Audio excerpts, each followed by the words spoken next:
Breaking. Prince William stuns entire UK with this announcement about Meghan's future. The allegations Meghan has made are simply not true. Or are they? Welcome back, truth seekers, to the ultimate arena of royal chaos, because today the British monarchy didn't just drop a bombshell. They dropped a tactical nuclear strike on the concept of family reunions. If you thought the last palace statement was a carefully polished, PR-approved piece of diplomatic wallpaper, you are about to be severely, delightfully mistaken. What the United Kingdom woke up to this morning was a declaration so extraordinarily blunt, so utterly devoid of the usual royal sugar coating, that even seasoned palace watchers are currently hyperventilating into their Earl Grey tea. Prince William did not speak about olive branches. He did not speak about healing, patience, or a quiet, distant compromise brokered behind the scenic hills of Montecito. No, the future King of England stood before the microphones, looked directly into the camera, and effectively closed a door that Meghan Markle believed, nay insisted, would always remain slightly, conveniently ajar. The announcement itself was delivered with a chilling, surgical calm. Its consequences? Absolutely catastrophic. We are talking about a total shift in the tectonic plates of the British Empire. A point of no return that has left Harry pacing his California mansion and Meghan staring at a tablet screen in absolute stunned silence. Before we dissect every single devastating word of this historic shutdown, make sure you hit that subscribe button, smash the notification bell, and buckle up, because the palace gates are locked, and the key has just been thrown into the Thames. William stepped into the briefing room knowing there could be no retreat once the words left his mouth. A typical royal briefing, a formal palace statement defining the crown's public position, has historically hidden family problems behind a wall of careful, overly polite language. This time, however, the Prince of Wales refused that protection.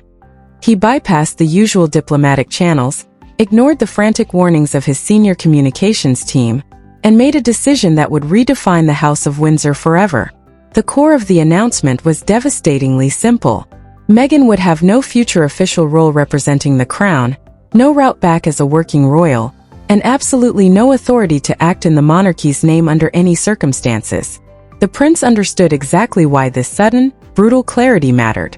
Earlier palace wording, crafted during the final years of Queen Elizabeth's reign, had deliberately left a tiny window of space. It spoke of transition, of hope, and of the possibility that the Duchess might return in a limited, ceremonial form for major state occasions. He was ending that uncertainty with the clinical precision of a surgeon. William chose every sentence with a painful level of control, rejecting the softer drafts his advisors desperately tried to push onto his desk. An aide standing near the doorway watched his jaw tighten before he uttered the words that would echo across the Atlantic. The future of royal service must now be clearly defined. Hours earlier, William had rejected a softer draft prepared by the Buckingham Palace press office. That version spoke only of current arrangements and temporary pauses in official duties, arguing that a softer touch would keep the peace.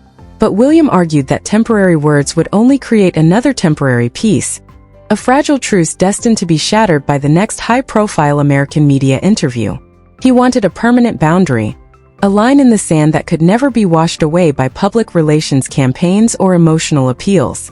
King Charles had read the final, hardened version. The monarch, still recovering from his own health battles, slowly removed his glasses, placed the heavy pages down on his mahogany desk, and told his son, "Then you understand what comes after this." William did not hesitate. He looked his father in the eye and confirmed that he understood. He believed the cost of silence had become far greater than the cost of action, and that the crown could no longer afford to be held hostage by the looming threat of constant reconciliation rumors. The machinery of the state had to be protected, even if it meant publicly amputating a branch of the family tree. Meanwhile, across the ocean in Montecito, California, the digital transmission of the statement landed like a physical blow. Meghan read the announcement beside Harry on their patio and simply stopped moving. Her fingers hovered over the screen of her tablet as she reached the final, uncompromising line. She returned to the beginning, reading it a second time, then a third, before slowly placing the device face down on the table when Harry asked whether she was all right. Harry asked again, his voice rising with a mixture of concern and growing dread. The Duchess of Sussex still said nothing, her gaze fixed on the Pacific horizon. Her silence frightened him more than a sudden outburst of anger would have. because in that quiet moment, both of them understood exactly what had just changed. William had not merely delayed a family reunion or put off a difficult conversation. He had systematically dismantled the official path toward one. The shock was immediate, but the decision had not been born that morning. William had been carrying the memory of one exact moment, a private exchange the family had never discussed publicly for months. Inside the tightest royal circles, they knew its name, referring to it in hushed tones as the turning point. It was the precise moment where caution became absolute resolve, and where compromise began to look incredibly dangerous. To understand why William finally decided to close this door forever, you have to understand what Meghan, Harry, and the future king each believed they were still fighting to protect. This was never a simple case of William against Meghan, nor was it a petty playground squabble over titles and tiaras. It was a massive slow-motion collision between three powerful personalities carrying three completely different, incompatible ideas of loyalty. William saw duty as something inherited, disciplined, and protected at immense personal cost. To him, the monarchy was a fragile vessel that required total sacrifice to survive the modern era. Meghan saw independence as her ultimate survival tool, a necessary shield after navigating an ancient institution she believed had fundamentally failed to understand or protect her. And Harry stood awkwardly between them, still connected by blood and a lifetime of conditioning to one world, while being completely emotionally committed to another. The new announcement forced every single one of these private wounds into the open, stripping away the polite fiction that time would heal all wounds. Harry paced frantically across the wooden floor of their home, reading the statement aloud as Meghan remained frozen near the tablet. "He made it personal," Harry said, his voice cracking with a mixture of betrayal and anger as he pointed at the screen. Meghan finally looked up at him, her expression hardening into a mask of cold resignation, and answered in a quiet, measured tone. "It became personal long before today." The Duchess had worked tirelessly to build a brand new life beyond the reach of palace control, investing in lifestyle brands, production deals, and international charities. Yet, William's sudden decision changed their self-imposed distance into an official state-sanctioned exclusion. Crown service, the formal work carried out by royals on behalf of the reigning monarch, was now a heavy oak door that would never reopen for her again. The realization was bitter, not because she necessarily wanted to return to the cold rain of London, but because the power to choose had been publicly snatched away from her. On the other side of the world, William carried a very different, highly strategic fear. The prince expected one day to inherit the ancient monarchy, and every uncertain role, every ambiguous title, and every half-in, half-out arrangement looked incredibly dangerous when he projected his thoughts into the future. He thought constantly about his children, George, Charlotte, and Louis. He believed that leaving Meghan's official status unclear would create endless arguments, media speculation, and constitutional debates during the critical first years of his eventual reign, a time when his children would already be struggling to learn what heavy duty demanded from them. He wanted the board cleared before he ever sat on the throne. Catherine found him standing alone at Windsor Castle shortly after the global briefing went live. She sat opposite him in the quiet study, looking at him with a deep, silent understanding. There were no papers or briefing folders between them this time. She asked him gently whether he felt relieved now that the hammer had finally fallen. "No," William admitted, his voice barely above a whisper. "I feel nothing like triumph." Catherine reached across the empty space between them, offering a hand of support. William kept both of his palms locked tightly together at first, squeezing his fingers as though releasing them might release the immense emotional control he had maintained all morning. Then slowly, the future king moved one hand toward hers, letting his guard down for just a fraction of a second. She held it firmly, telling him that necessary decisions could still deeply wound the person who had to make them. The Princess of Wales understood his heavy silence because she had watched this specific fear grow inside him for months. He was not only thinking about Meghan's media campaigns, or the public relations battles of the present day. He was thinking about what unresolved expectations might become once the immense weight of the crown finally rested on his own head, and he was determined to carry that burden without any lingering ghosts from the past hanging over his court. Meghan, however, had genuinely believed that a direct, mature conversation could still change the path of history. A highly confidential, carefully worded request had actually reached palace hands weeks prior, asking whether a limited, purely ceremonial participation in major Commonwealth events might someday be possible. She had not asked to return to the daily grind of ribbon-cutting ceremonies in rainy British towns. She simply wanted the symbolic possibility left alive, a professional bridge kept intact for the sake of their global standing. Harry knew about the request, and he had believed with a naive optimism that William might actually listen if the issue reached him personally, brother to brother, without the interference of gray-suited palace courtiers. But William had already connected that soft request to one specific memory he simply could not shake. One ceremony, one private exchange, and one chilling sentence spoken behind a closed door had turned his caution into an ironclad resolve. And when palace officials traced the decision back to its true, unfiltered beginning, every single path led directly back to a private Windsor reception that changed everything. Every royal crisis has a moment that looks completely ordinary until history turns around and points a finger directly at it. For William, that moment came months earlier during a private Windsor reception arranged around a major charitable ceremony. There were no shouting matches, no flying plates, and no dramatic exits at first, just a short, low-pitched conversation behind a heavy oak door. Yet, by the time the prince returned to the main reception hall, his entire expression had changed, and the people who knew him best immediately understood that something irreversible had happened. Meghan had arrived at that event carrying a request that, on paper, sounded incredibly limited, even reasonable. The Windsor Foundation reception, a private gathering linked to royal charity work, had brought senior family members together to discuss future international projects. Her proposal focused on a crown-linked initiative, meaning a project publicly connected to the monarchy and its global charitable mission. She wanted formal permission to appear at selected, high-profile events without returning as a working royal. To her, it offered a modern flexibility, but to William, it was a dangerous Trojan horse that reopened the exact uncertainty he feared.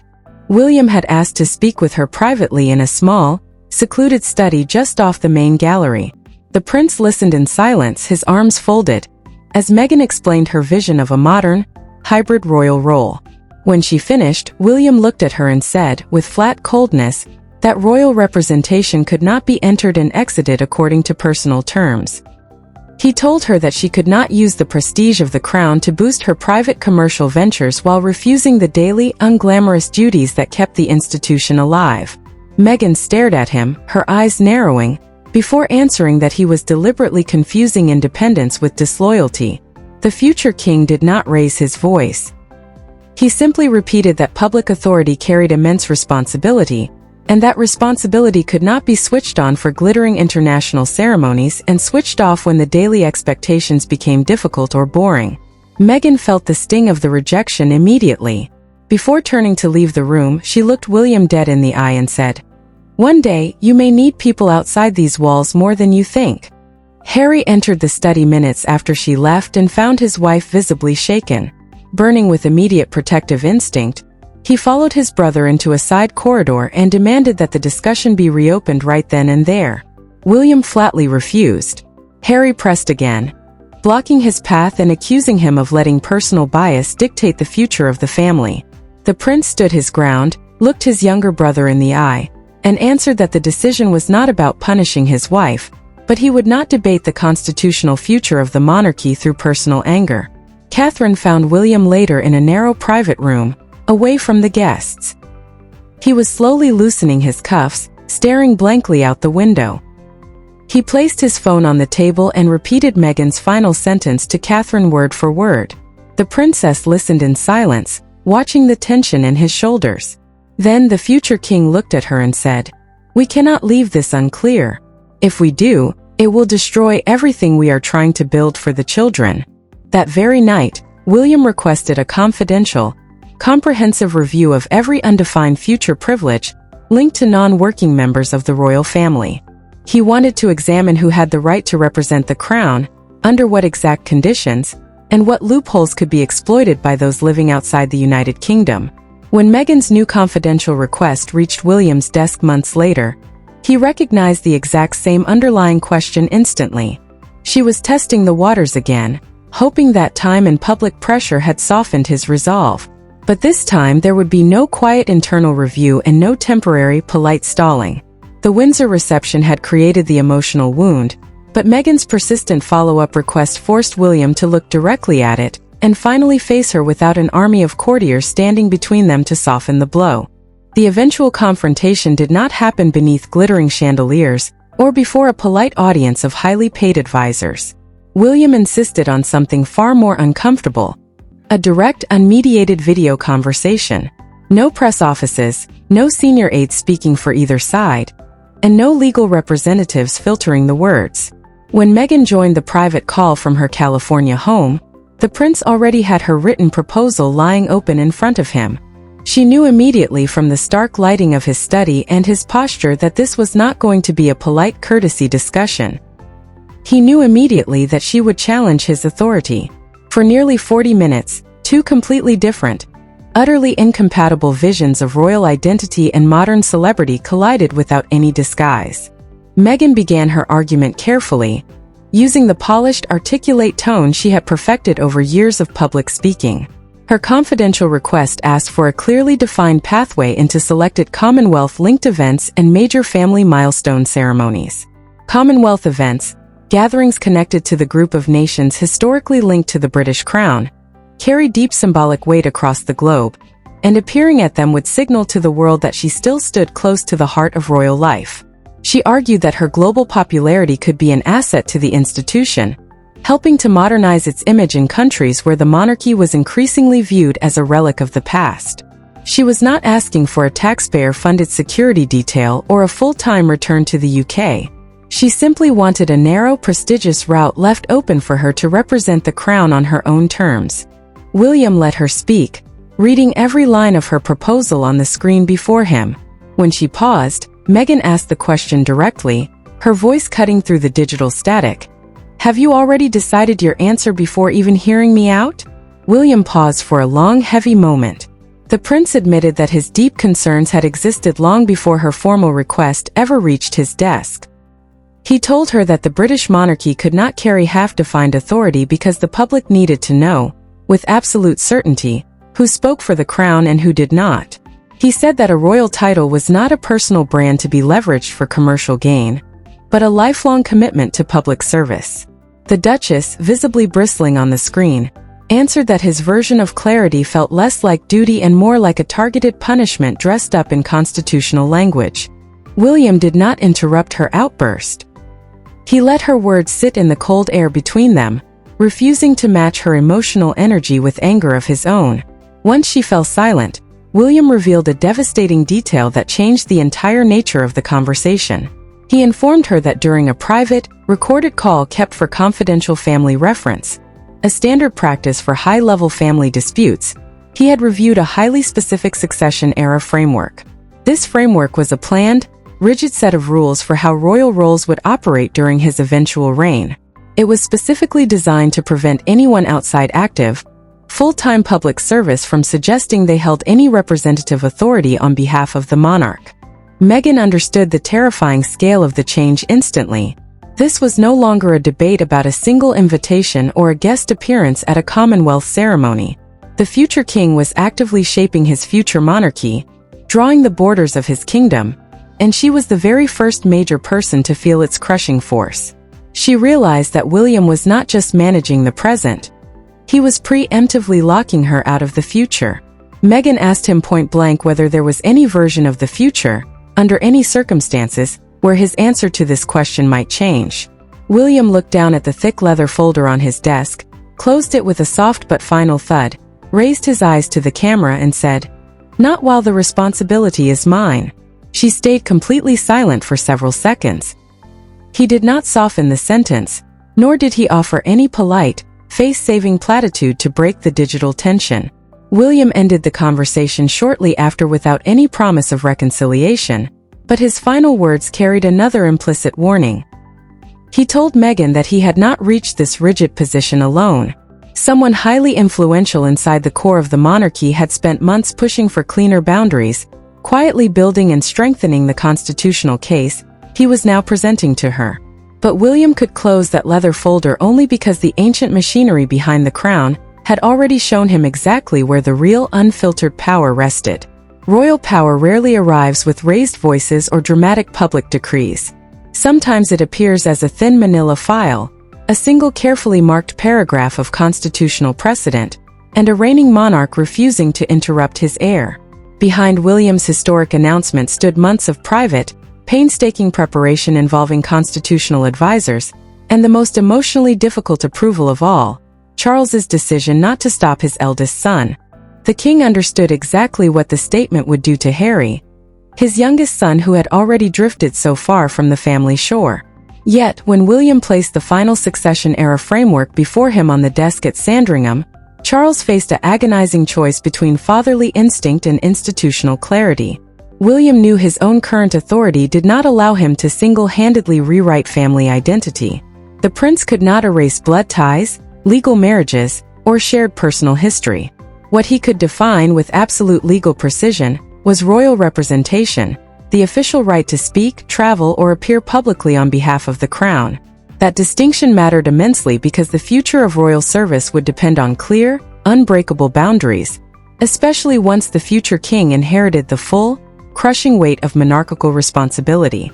Charles also understood why this specific framework had reached his desk. Any immediate palace announcement carrying present royal weight and the authority of the crown required the reigning monarch's explicit awareness and acceptance before it could move forward to the press offices. Charles read the section concerning Meghan twice, his eyes lingering on the sharp, legalistic phrasing. The king stopped at the words, "No future official representative role," and slowly looked up at his son, who was standing quietly by the window. "Does Harry understand how permanent this is?" he asked, his voice carrying the exhaustion of a father who had spent years trying to patch over family fractures. William did not look away, nor did he flinch. "He will after today," the prince answered. The monarch felt the weight of that answer more deeply than he showed. He remembered his youngest son's previous dramatic departures, the long silences that followed them, and every single failed attempt to keep raw family pain separate from royal duty. Sophie, the Duchess of Edinburgh, had already raised this exact danger months earlier during a documented private consultation with senior family members. As a trusted confidant to both Charles and William, she warned that undefined ceremonial access would inevitably create competing expectations around future state events. She argued that selected, hybrid appearances might look harmless and charitable inside the family circle, but they would utterly confuse a public already skeptical about who actually carried official royal authority and who was simply using it for personal branding. William had remembered that warning. He had also personally intervened to replace the softer, ambiguous language about current arrangements with the far more final, uncompromising sentences now sitting before his father. Charles finished reading, sighed deeply, and removed his gold fountain pen from the table. The king did not sign anything, because this was not a royal decree requiring his official signature. Instead, he slowly slid the pages back across the mahogany desk toward William. For several seconds, neither man spoke, the silence in the study heavy with the realization of what was to come. Then the monarch said softly, "You asked whether I would stop you. I will not." The prince took the file, nodded in silent gratitude, and understood exactly what that meant. The decision was officially moving forward. Within hours, the announcement crossed the Atlantic, reached Harry, and triggered a reaction far faster than palace advisors had ever anticipated. The king's silence gave William the room he needed to act, and the moment the announcement crossed the Atlantic, the family consequences began moving faster than the palace communications team could contain them. Harry's first reaction was a wave of immediate defensive anger. Meghan's reaction, however, was far more unsettling to those around her. She did not shout, she did not call her public relations advisors, and she did not immediately prepare a fiery public response. She simply sat on their sunlit patio and read William's words over and over again on her tablet. The difference between temporary distance and permanent, state-sanctioned exclusion had suddenly become painfully, chillingly clear. For Harry, the announcement felt like his brother had unilaterally judged and discarded their entire shared future without his input. For Meghan, it carried another message entirely. William had finally stopped expecting her to return, and more importantly,